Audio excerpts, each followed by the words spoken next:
Welcome to Silver Heist. Thank you to our returning subscribers and guests. I'm really excited to have Hi-Ho Silver, otherwise known as Bunker Bullion, as my guest today.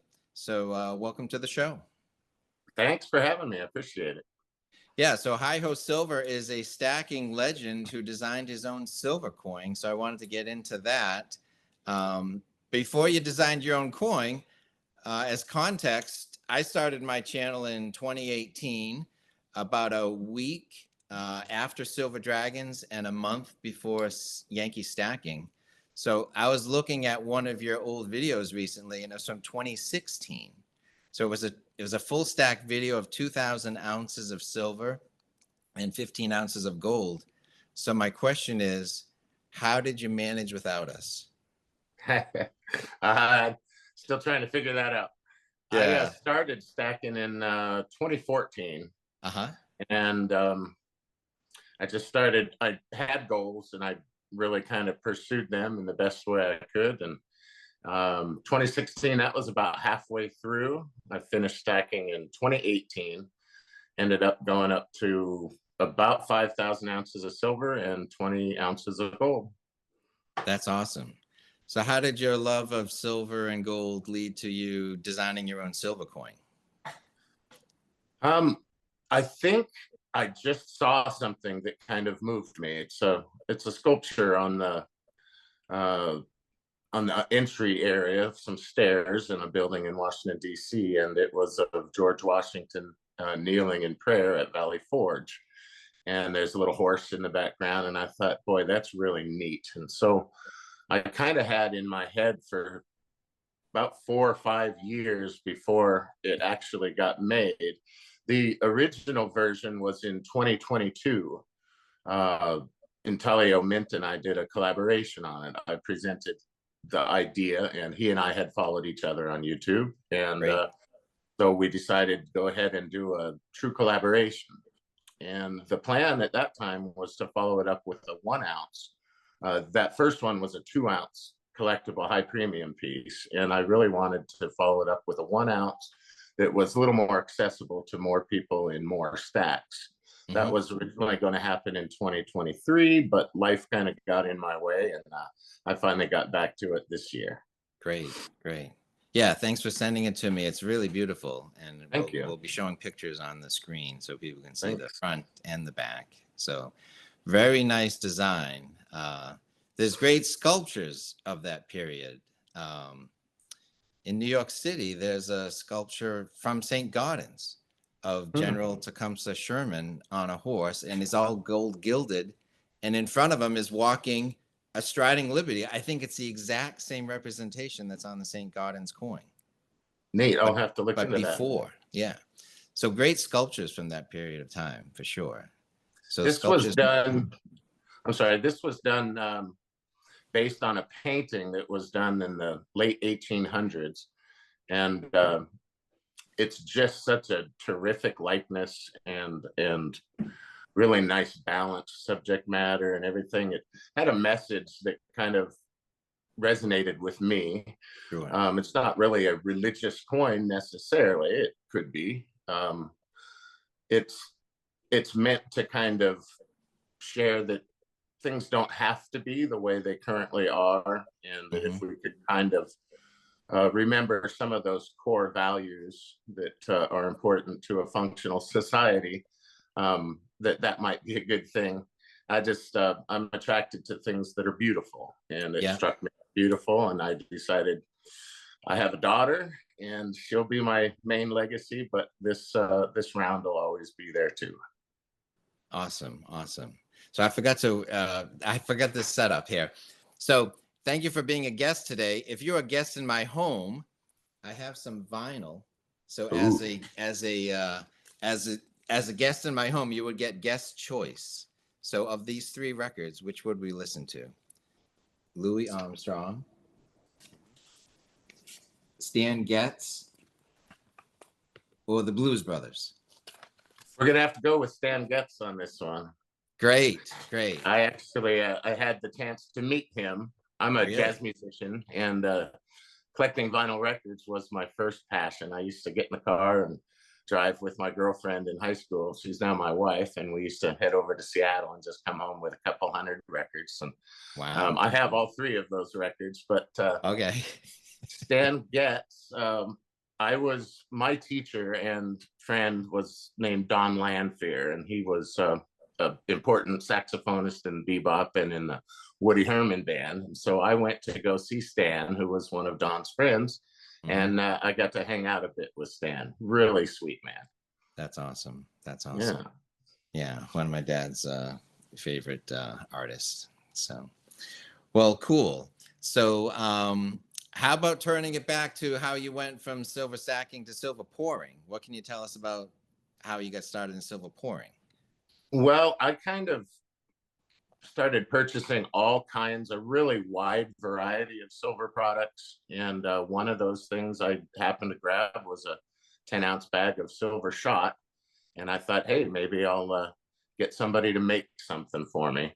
And eventually I just decided, after seeing a little video on somebody trying to do it, that maybe I'll just try to do it. And I did. And I started kind of sharing that on my Hi Ho Silver channel. And it just kept going. And people liked it, and I liked it. It was fun for me and exciting, something different. And people liked it. There weren't many people really doing it, especially on YouTube and things like that. So people started buying it, and I just kept doing it. Eventually that turned into the Bunker Bullion brand. Yeah, that's awesome.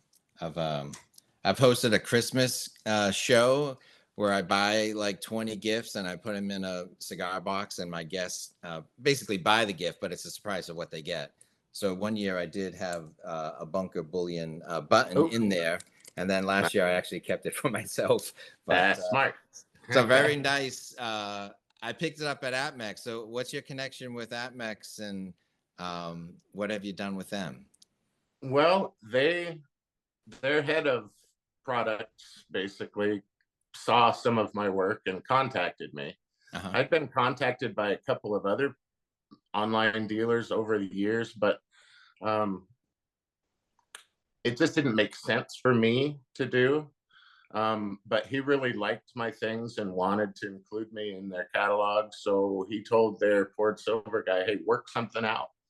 So Great. we negotiated a premium for me that makes me feel respected. And they've treated me really well and support the things I do. Hopefully, I think I was one of the first, maybe the first small shop folks that they included in their poured silver things. And it's been successful enough that perhaps they'll start expanding that to other small shops. There's just such great work happening by this kind of group of small producers that are very creative and very motivated. So it's been great to be part of that.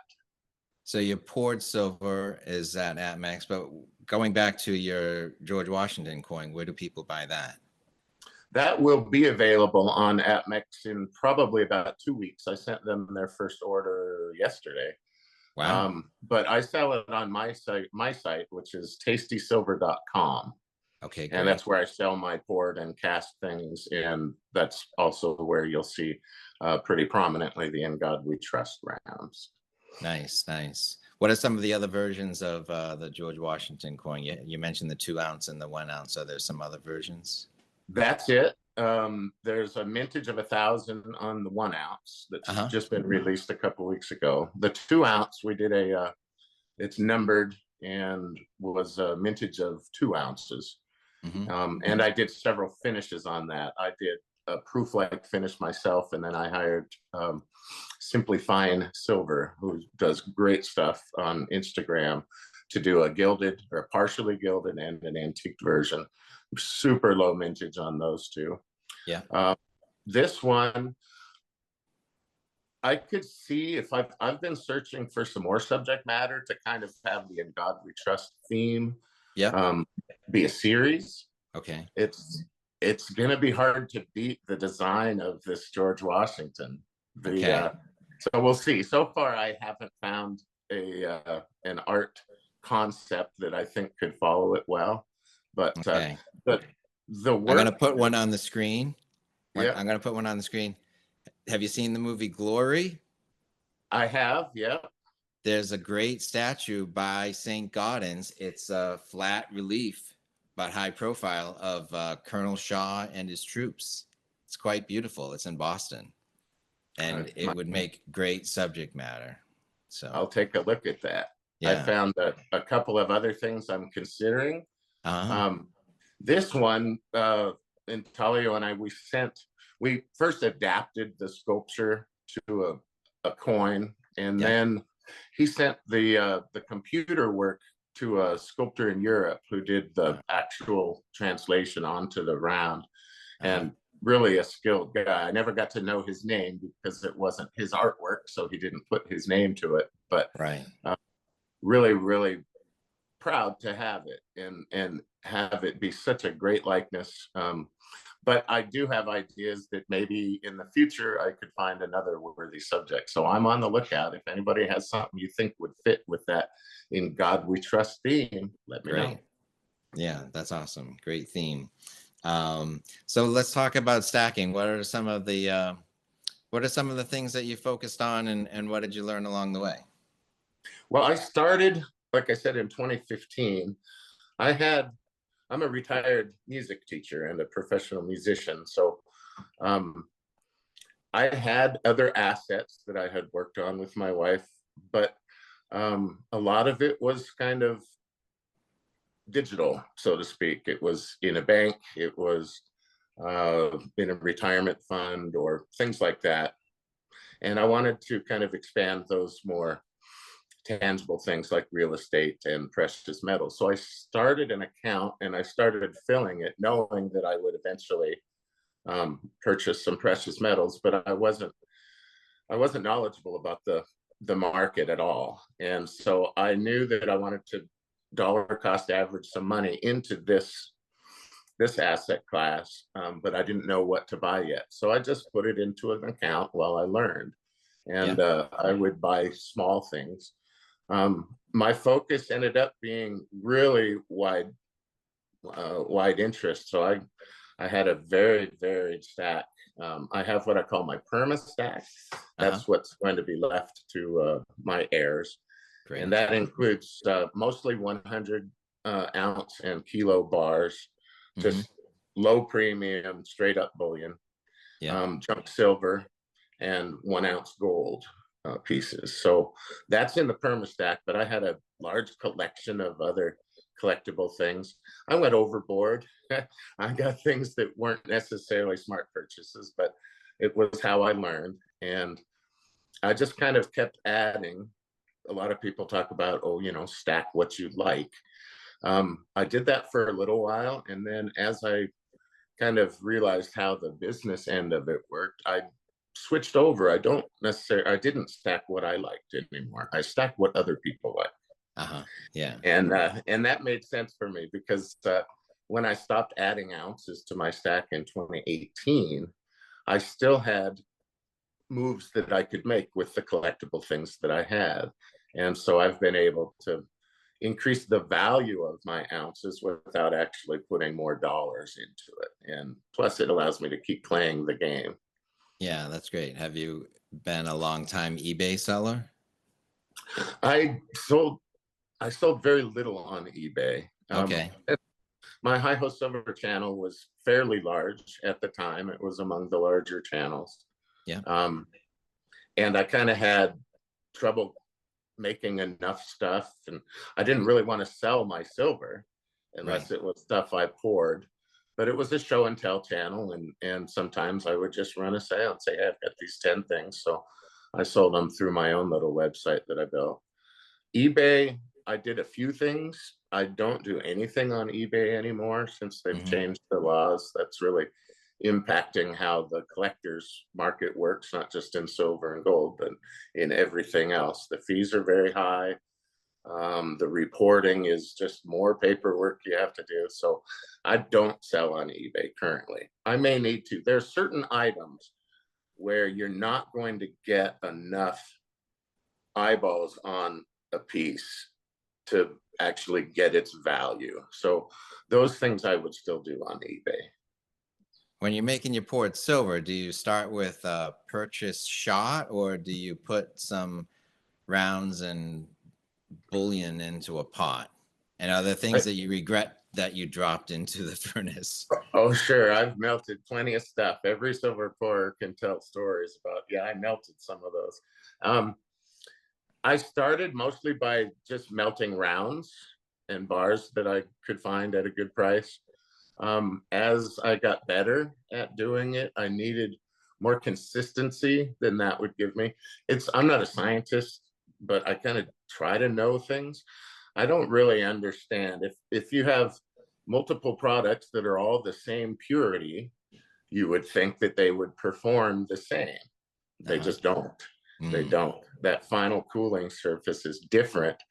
There are some brands I won't even melt because that top surface that I've kind of become known for is just not as good.